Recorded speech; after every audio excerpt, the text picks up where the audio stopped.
भारत माता की, भारत माता की। महान देशेर महान नेता नरेंद्र मोदी, जेपी नड्डा, भारत माता की, भारत माता की।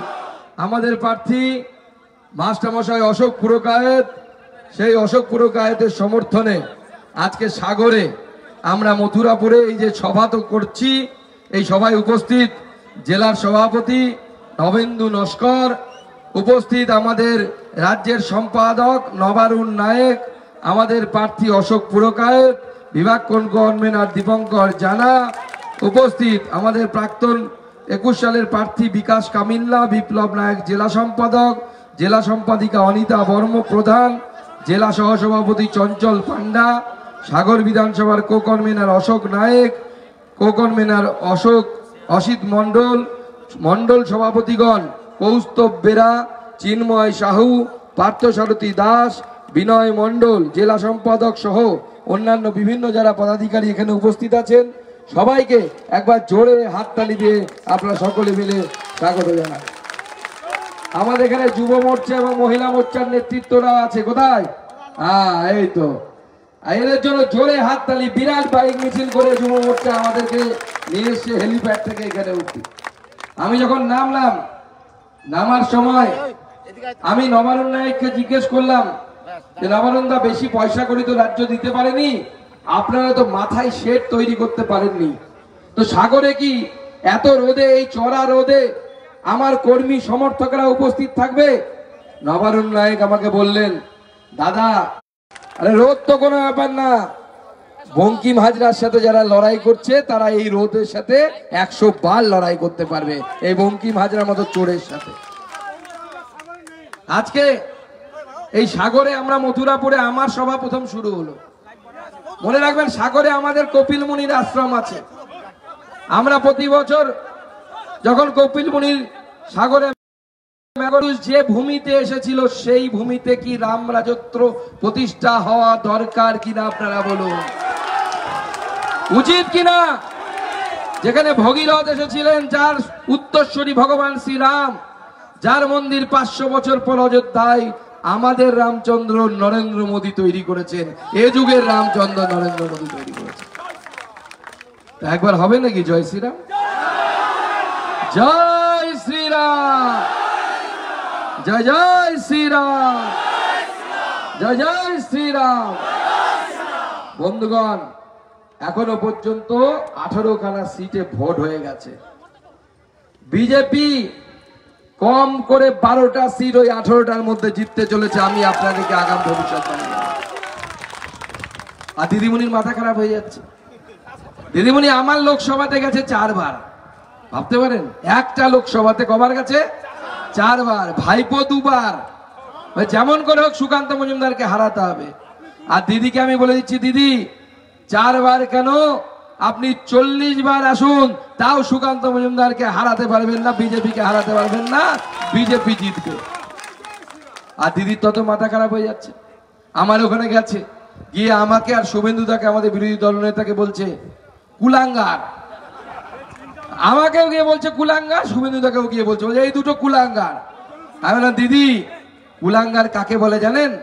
যে কুলের মুখটা কালো করে তাকে কুলাঙ্গার বলে, যে কুলের মুখ পোড়ায় সে কুলাঙ্গার বলে। আপনার ভাইপোটাকে দেখুন, গরু পাচার করেছে, মুখটা পুড়েছে। আপনার কয়লা পাচার করেছে, মুখটা কালো হয়ে গেছে। যতই ফেসিয়াল করুন, মুখ ফর্সা হবে না। কুলাঙ্গার যদি কেউ থাকে, নিজের বাড়িতে উকি মেরে দেখুন, আশেপাশেই কুলাঙ্গার ঘুরে বেড়াচ্ছে। সব থেকে বড় কুলাঙ্গার, এই বাংলার সব থেকে বড় কুলাঙ্গার আপনার বাড়িতে আছে। যত দিন যাচ্ছে দিদির মাথা তত খারাপ হচ্ছে। সেদিন বলছে ইভিএম এ নাকি বিজেপি কায়দা করে রেখেছে। কি কায়দা? বলে তৃণমূলে নাকি বোতাম টিপলে পরে বিজেপিতে নাকি ভোট পড়ে যাচ্ছে। বলে বিজেপি ইভিএম কায়দা করে দিদি, কিন্তু ওভাবে কায়দা করে না। বিজেপি মানুষকে ভালোবেসে ইভিএম কে হ্যাক করে, ইভিএম এ কায়দা করে। নরেন্দ্র মোদী যখন আসবে, মাননীয় প্রধানমন্ত্রীর যখন সভা হবে, তখন দেখবেন মাননীয় প্রধানমন্ত্রীকে দেখার জন্য হাজারে হাজারে মানুষ, লাখে লাখে মানুষ দৌড়চ্ছে, শুধু দৌড়চ্ছে। মোদিজি একবার শুধু হাতটা এরকম করে দেবে, মানুষ চিৎকার করে উঠবে বিজেপি এইভাবে ইভিএম এ কায়দা করে, আর এইভাবে বিজেপি জেতে, এবারও জেতে। 400-র বেশি সিট নিয়ে নরেন্দ্র মোদী তৃতীয়বারের জন্য প্রধানমন্ত্রী হতে চলেছে। এবার আমাদেরকে ঠিক করতে হবে, মথুরাপুরে চাল চোর বাপি হালদার, তাই তো তৃণমূলের প্রার্থী, আর সবাই বলছে ভাইপো বেঁচেছে। আমি বললাম ভালোই তো, কেন বাংলায় একটা কথা আছে, রতনে রতন চেনে সরে চেনে, তো রতনে রতন চেনে চোরে চেনে চোর, তো কয়লা চোর গরু চোর যদি বাঁচে প্রার্থী, কাকে বাঁচবে? চাল চোরকে বাঁচবে। চোরের ফ্র্যাঞ্চাইজি দেওয়া হবে। এই চাল চোরকে কিছুতেই মথুরাপুর থেকে জিততে দেওয়া যাবে না।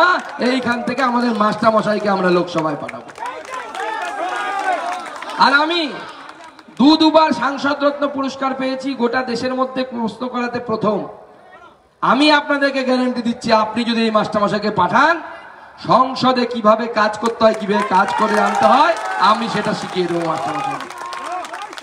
এই মাস্টার মশাইকে ট্রেনিং দিয়ে এমন সাংসদ তৈরি করা হবে, এটা ভারতীয় জনতা পার্টি, যেখানে মানুষের পাশে দাঁড়ানো সব থেকে বড় কথা। সে মানুষের পাশে কিভাবে দাঁড়াতে হয় সেই ব্যবস্থা আমরা করব। চুরি করা নয়, তৃণমূল শুধু পারে চুরি করতে পারে, চুরি ছাড়া অন্য কিছু করতে পারে না। নদী বাঁধ আপনাদের কতদিন থেকে খারাপ হয়ে গেছে, টাকার পর টাকা আসছে, কেন্দ্র সরকারও টাকা পাঠাচ্ছে, সেই টাকা কোথায় চলে যাচ্ছে কেউ খুঁজে পাচ্ছে না, সব বঙ্কিম হাজরার পকেটে ঢুকে যাচ্ছে। গতবার এসে বলে গেছিলাম বঙ্কিম হাজরা চোর, তা আমার কুশপুত্তলিকা পুড়িয়েছিল। এখন বলছি বঙ্কিম হাজরা চোর নয়, বঙ্কিম হাজরা ডাকাত। ডাকাত কোটি কোটি টাকা লুট করে খাচ্ছে। এখন আমার নতুন টেকনোলজি এনেছে বাঁধ মেরামত করার, বলে কি বাঁধে ত্রিপল দিয়ে ঢেকে দাও, কি দিচ্ছে কিনা? হ্যাঁ, ত্রিপল দিয়ে বাঁধ ভাঙা আটকানো যায়? যাবে? নদীর কাটন আটকাবে? বাঁধ ভাঙতেই থাকবে। এই বাঁধ যদি মেরামতি করতে চান, যদি কেন্দ্র সরকারের প্রকল্প আনতে চান, কেন্দ্র সরকারের টাকা আনতে চান, তাহলে আমাদের মাস্টার মশাইকে জিতিয়ে নরেন্দ্র মোদীর কাছে পাঠান। নরেন্দ্র মোদী আপনাদের বাঁধ মেরামতের ব্যবস্থা করবে, নরেন্দ্র মোদী আপনাদের কাজ করবে। আজকে ভাবতে অবাক লাগে, এরা চুরি করতে করতে কোন জায়গায় পৌঁছে গেছে। আজকে তো এই জেলায় এসে আমি প্রথম জানতে পারলাম, নতুন জানতে পারলাম, যারা ভালো মানুষ, অর্থাৎ আমার মতো আপনার মতো সুস্থ স্বাভাবিক, তাদেরকে নাকি প্রতিবন্ধী কার্ড দিয়ে দিচ্ছে। কি সত্যি কিনা? হ্যাঁ, ভগবান, চুরির একটা লিমিট আছে। আপনারা চিন্তা করবেন না, সমস্ত কাগজ আমাকে দিন, প্রয়োজনে এরও সিবিআই তদন্ত করে বঙ্কিম হাজরাকে জেলের ভেতরে পাঠানোর ব্যবস্থা করা হবে। আরে এই প্রতিবন্ধীদের টাকা কি মমতা ব্যানার্জির টাকা নাকি? কেন্দ্র সরকার টাকা পাঠায়, মমতা ব্যানার্জি নয়, মোদী টাকা পাঠায়। সেই মোদির টাকা যদি কেউ চুরি করে বেআইনি ভাবে যাদের পাওয়ার কথা না তাদেরকে পাইয়ে দেয়, আমি এই মঞ্চ থেকে গ্যারান্টি দিয়ে যাচ্ছি, তাদের জেলের ভেতরে ঢুকানোর ব্যবস্থা আমরা করব, সেই ব্যবস্থা আমরা করব। আর এখন যে আপনারা বলছেন যে বাপি হালদার চাল চুরি করেছিল, কোন সময় করেছিল? পঞ্চায়েত মেম্বার থাকা অবস্থায়। তাই বঙ্কিম হাজরা এখন ঠিক করেছে কাউকে কিছু খেতে দেবে না, সব একাই খাবে। শালাকে নেতা বানিয়েছে, কি প্রধান যেন নামটা? জামাই, শালা না জামাই। হ্যাঁ জামাই। তবে এরা এমন জামাই না, শালাই বলতে হয় এদেরকে, জামাই বলা যাচ্ছে না। বউকে প্রধান বানিয়েছে, তাই তো? হ্যাঁ, এই যে আমরা যে জায়গাটা দিয়ে এলাম, কি নাম? ইন্দ্রপুর না কি নাম? রুদ্রপুর। রুদ্রনগরের প্রধানকে, হ্যাঁ, বঙ্কিম হাজরার স্ত্রী। আবার নিচে একটা কি ওয়াটার অ্যাম্বুলেন্স না কি বানিয়েছিল নাকি শুনেছিলাম, সেইটা নিয়ে ঘুরে বেড়াতো। এই চোরেরা চুরি ছাড়া কিচ্ছু জানে না।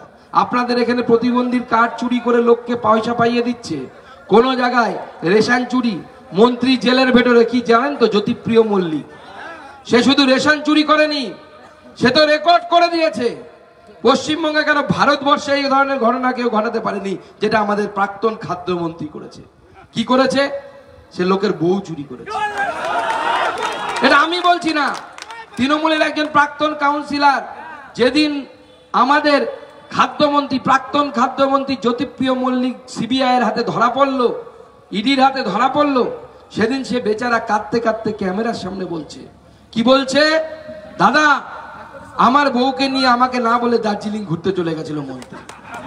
কি এটাকে বউ চুরি বলা উচিত কিনা? তো এরা বউ চুরি থেকে শুরু করে পায়খানা চুরি, কোনো চুরি বাদ রাখছে না। আর চোরেদেরকে কোথায় রাখা উচিত আপনাদের মতে? কোথায় রাখা উচিত? জেলের ভেতরে রাখা উচিত কিনা? তাহলে মোদিজি ঠিক কাজ করছে কিনা? করছে তো। রাতে দিদিরা মোদিকে বলছে যে মোদিজি আপনি আমাদের লোকদেরকে জেলে ঢোকাচ্ছেন। আরে চোরেদেরকে জেলের ভেতরে ঢোকাবে না তো কি বাইরে জামাই আদর করবে? ওটা তৃণমূল কংগ্রেস করে। দিদি কান খুলে শুনে রাখুন, মোদি হচ্ছে এই ভারতবর্ষের চৌকিদার। যতদিন নরেন্দ্র মোদি আছে ততদিন চোরেরা চুরি করলে জেলের ভেতরে যাবে, জেলের বাইরে থাকতে পারবে না, সে জেলের ভেতরে থাকতে হবে। এবং দিদিমণি তৈরি হয়ে যান। এই যে 25,000 লোকের চাকরি চলে গেছে, মাঝখানে কোন রকমের সুপ্রিম কোর্ট তাদের স্টে অর্ডার দিয়েছে।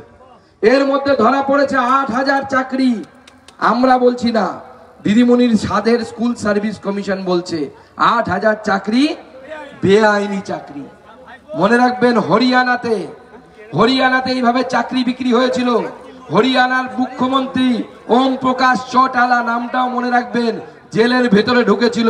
অপেক্ষা করুন, পশ্চিমবঙ্গের মুখ্যমন্ত্রীও জেলের ভেতরে ঢুকবে, চাকরি বিক্রি করে জেলের ভেতরে ঢুকবে। আর ছোটবেলায় কবিতা পড়তাম না, অমুক যাবে শ্বশুর বাড়ি, খোকা যাবে শ্বশুর বাড়ি, সঙ্গে যাবে কে? বাড়িতে আছে হুলো বিড়াল কোমর বেঁধেছে। এরপরে এই কবিতা পরিবর্তন হয়ে যাবে, দিদি যাবে তিহার জেলে, সঙ্গে যাবে কে? দিদি যাবে তিহার জেলে, সঙ্গে যাবে কে? বাড়িতে আছে হুলো ভাইপো কোমরে বেঁধেছে। দিদি বলেছিল ভোটের সময় ডবল ডবল চাকরি দেব, দিতে পারেনি, ডবল ডবল জেলে যাচ্ছে। পার্থ চট্টোপাধ্যায় জেলে, সঙ্গে প্রেমিকা ফ্রি, বান্ধবী ফ্রিতে জেলে। কি জেলে যাচ্ছে না? অনুব্রত মন্ডল কি ডায়লগ দিত, চড়াম চড়াম, গুড় বাতাসা, নকুলদানা। এখন তিহার জেলে ভিতরে নকুলদানা গুনছে, হরি হো দিন তো গেল, সন্ধ্যা হলো, পার করো আমারে। আর একা যায়নি, সঙ্গে আবার মেয়েকে নিয়ে গেছে। মেয়েটা বেচারা কি করবে, বাপের পাপে ফাঁসলো। তাই বলে না, পাপ বাপকেও ছাড়ে না। এতে দেখা গেল পাপ মেয়েকেও ছাড়ে না। এখন পাপ করলে পরে তাকে ভুগতে হবে।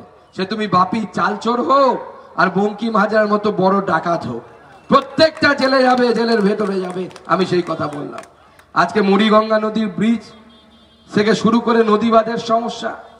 আমি শুনলাম কপিল মুনির আশ্রমের সামনে 19 কোটি না কত কোটি টাকা স্যাংশন হয়েছিল, সব নাকি জলের মধ্যে ভেসে গেছে। প্রত্যেকবার আমি দেখি সাগর মেলার আগে, গঙ্গাসাগর মেলার আগে নদী খনন করা হয়, ড্রেজিং বলে, তাই না? প্রত্যেকবার ড্রেজিং হয়, কোটি কোটি টাকা দেওয়া হয়, সেই টাকা কোথায় চলে যায় কেউ খুঁজে পায় না। আপনারা কাগজ জোগাড় করুন। শুনুন, এই যে শ্বশুর এবং জামাই, এই দুজনেরই কাগজপত্র জোগাড় করুন। আমি বলছি, সেই কাগজ জোগাড় করে আমাদের প্রার্থী হোক, প্রার্থী তো না, আগামী দিনে আপনাদের সাংসদ, তার মাধ্যমে হোক, আমাদের জেলা সভাপতি নবেন্দ্র নস্করের মাধ্যমে হোক, আপনারা পাঠান, আমাদের কাছে পাঠান। হাইকোর্টে গিয়ে আমরা সিবিআই তদন্তের অর্ডার নিয়ে এই চোরেদেরকে জেলে ঢোকানোর ব্যবস্থা করব। এই চোরেরা জেলে ঢোকানো কি হবে তো? কিন্তু তার জন্য এই সাগর থেকে আমাদের দাদা তো জিতবে, কিন্তু সাগর থেকে আমার লিড চাই। লিড হবে। শুনুন, সব শেষে রামায়ণের সেই গল্পটা মনে করিয়ে দিই। আমরা সবাই জানি, রামায়ণে রামচন্দ্র গেছে সাগর তৈরি করে, সাগরের উপর দিয়ে সেতু তৈরি করছে, লঙ্কাতে যাবে। বানর সেনা জয় শ্রীরাম জয় শ্রীরাম বলতে বলতে পাথর ফেলছে, আর পাথর সমুদ্রের মধ্যে ভাসছে। ওই সময় দেখা গেল একটা কাঠবিড়ালি, সে জলের মধ্যে ডুব দিচ্ছে, সমুদ্রে সাগরে উপরে উঠে এসে বালিতে গড়াগড়ি খাচ্ছে, আর খেয়ে পাথরের উপরে গিয়ে লাফালাফি করছে। তো জাম্বুমান জিজ্ঞেস করলো, আরে কাঠবিড়ালি তুই বেটা কি করছিস এর মধ্যে? তো কাঠবিড়ালি বলছে, আমি তো সেতু তৈরি করছি, রাম সেতু। তুই কিভাবে সেতু তৈরি করছিস? সেতু তো আমরা তৈরি করছি, পাথরের মধ্যে জয় শ্রীরাম লিখে সেই পাথর নদীর মধ্যে সমুদ্রের মধ্যে ফেলে দিচ্ছি, সেই পাথর ভাসছে, সেই রাম নামে পাথর ভাসছে, সেই পাথরের উপর দিয়ে ব্রিজ তৈরি হবে, রামচন্দ্র হেঁটে যাবে, সেতু তৈরি হবে। কাঠবিড়ালি বলছে, এই যে আমি জলের মধ্যে ডুব দিচ্ছি, মাটিতে গড়াগড়ি খাচ্ছি, আমার বালি গায়ে দু চারটে করে বালিকণা লাগছে, বালুকণা লাগছে, সেই বালি নিয়ে গিয়ে আমি পাথরের উপরে ঝাড়ছি, আর পাথরের কোনায় কোনায় দু চারটে করে বালিকণা জমা হচ্ছে। আমি জানি আমি যদি এটা না করি তাও রাম সেতু তৈরি হবে, তাও রামচন্দ্র শ্রীলঙ্কাতে যাবেন, মা সীতাকে উদ্ধার করবেন, কিন্তু এটা আমি করছি কেন জানেন? বলছে কেন? যতদিন রাম সেতু থাকবে ততদিন কাঠবিড়ালির কথা লোকে পড়বে, লোকে জানবে, ততদিন পর্যন্ত মনে রাখবে। সেরকম 400-র বেশি সিট নিয়ে নরেন্দ্র মোদী তৃতীয়বারের জন্য প্রধানমন্ত্রী হচ্ছে, এটা লেখা হয়ে গেছে, দেয়াল লিখন স্পষ্ট। এবার আমাদেরকে ঠিক করতে হবে যে মথুরাপুরের লোক, সাগরের লোক, আমরা কাঠবিড়ালি হব কেন? আমাদের বিজেপির ইতিহাসে লেখা থাকবে যে প্রথমবার মথুরাপুর লোকসভা জিতে আমরা উপহার দিয়েছিলাম আমাদের মাস্টারমশাইকে, আমরা অশোক পুরকায়েতকে এমপি করেছিলাম। এই দায় আমাদেরকে নিতে হবে, এই দায়ভার আমাদেরকে নিতে হবে। যদি পারি তাহলে কাঠবিড়ালির মতো অমর হয়ে থাকবো। কি অমর হওয়ার ইচ্ছে আছে? হবো তো? কত তারিখে ভোট? 1 তারিখ। কত নম্বরে নাম? 1 নম্বরে তো। তাহলে 1 নম্বরে 1 তারিখ ভোট দিয়ে পদ্ম ফুল চিহ্নে ভোট দিন। আর যখনই ভোট দেবেন তখনই মনে রাখবেন একটা সুইচ টিপলে পরে একটা করে আশীর্বাদ নরেন্দ্র মোদীকে পড়ছে। আপনি শুধু অশোক পুরকায়েতকে ভোট দিচ্ছেন না, নরেন্দ্র মোদীকে একটা করে আশীর্বাদ দিচ্ছেন। যে লোকটা 500 বছর পর অযোধ্যায় রাম মন্দির নির্মাণ করেছে, পণ্ডিতরা বলেছিলেন, পুরোহিতরা বলেছিলেন যে আপনি তো প্রধানমন্ত্রী, রামের প্রাণ প্রতিষ্ঠা করবেন, 3 দিন না খেয়ে থাকুন, তাহলেই হবে, উপাস করলে হবে। নরেন্দ্র মোদী বলেছিলেন জিজ্ঞেস করে যে কতদিন উপাস করে থাকতে হয়, না খেয়ে থাকতে হবে? বলছে শাস্ত্রে তো বলছে 11 দিন, এবং মাটিতে শুতে হবে। প্রধানমন্ত্রী, এই ধরনের প্রধানমন্ত্রী আমরা ভাগ্য করে পেয়েছি। 11 দিন শুধু জল খেয়ে থাকলে আর মাটিতে শুলেন, তারপরে ভগবান রামচন্দ্রের প্রাণ প্রতিষ্ঠা করলেন। আর সেই প্রধানমন্ত্রীকে যদি আমরা একটা ভোট দিতে না পারি, এই সিট জেতাতে না পারি, তাহলে আমাদের মহা পাপ হবে বলে আমার বিশ্বাস। তাই 1 তারিখে সবাই আসুন, সকাল সকাল ভোট দিন, আর বাড়ি বাড়ি গিয়ে বোঝান নরেন্দ্র মোদীকে জেতাতে হবে, নাহলে এই সাগরকে এরা সন্দেশ খালি করে ছাড়বে। আর বিজেপি এবার যদি জেতে 30টির বেশি সিট পেলে 6 মাসের মধ্যে নবান্নে বিজেপির মুখ্যমন্ত্রী বসবে, 6 মাসের মধ্যে বিজেপির সরকার গঠন হবে। আর বিজেপি সরকার গঠন হলে 3000 টাকা করে আমরা অন্নপূর্ণা ভান্ডার দেওয়ার ব্যবস্থা করব, আমার মায়েদের বোনেদের 3000 টাকা করে দেওয়ার ব্যবস্থা করব। আর এবার নরেন্দ্র মোদী আপনাদেরকে গ্যারান্টি দিয়ে দিয়েছে 5 বছর রেশনের দোকানে যাবেন বিনা পয়সায়, 1 পয়সাও দিতে হবে না। এবার নতুন প্রকল্প আসছে আপনাদের বাড়িতে, বাবা জ্যাঠা কাকা যারা আছেন মনে রাখবেন, এটা 70 বছরের বেশি যাদের বয়স, তাদের জন্য নরেন্দ্র মোদী বছরে 5 লাখ টাকা করে চিকিৎসার জন্য আয়ুষ্মান ভারত কার্ড দেবে। রাজ্য সরকারকে না ইনভলভ করে দেবে, রাজ্য সরকারের উপর নির্ভর করতে হবে। কি বাড়িতে 70 বছরের উপরে লোক আছে তো? বাবা আছে, শ্বশুর আছে, জ্যাঠামশাই আছে, তাদের কার্ড তৈরি করার জন্য রেডি হন।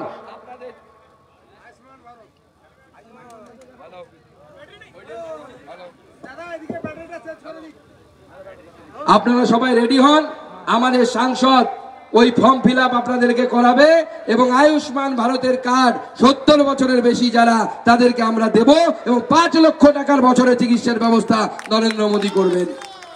তাই মনে থাকবে তো, 1 তারিখ 1 নম্বরে পদ্ম ফুলে ভোট দিন, আর অশোক পুরকায়েতকে জেতান, নরেন্দ্র মোদীর কাছে পাঠান, আর নরেন্দ্র মোদীর সরকারে অংশগ্রহণ করুন। 1 তারিখে আপনারা আশ্বস্ত করে আমাদের সকলে মিলে বলুন, ভারত মাতা কি, ভারত মাতা কি, ভারত মাতা কি। ভোট ভোট ভোট দেবেন কোনখানে? 1 তারিখে ভোট দেবেন কোনখানে? 1 তারিখে ভোট দেবেন কোনখানে? অশোক পুরকায়েতকে ভোট দেবেন কোনখানে? ভারত মাতা কি, ভারত মাতা কি। জয় শ্রীরাম, জয় জয় শ্রীরাম, জয় শ্রীরাম। সবাইকে নমস্কার, ভালো থাকবেন। আর বাড়ি বাড়ি গিয়ে বলুন নরেন্দ্র মোদী সবাইকে নমস্কার জানিয়েছে আর জয় শ্রীরাম বলেছে। বাড়িতে বাড়িতে যান, মানুষের কাছে ভোট চান, আর আমাদের মাস্টারমশাইকে জিতিয়ে নরেন্দ্র মোদীর কাছে পাঠান। জয় শ্রীরাম।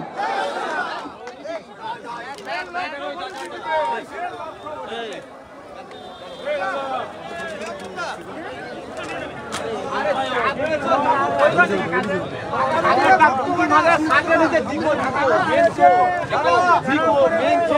সাগরে কিন্তু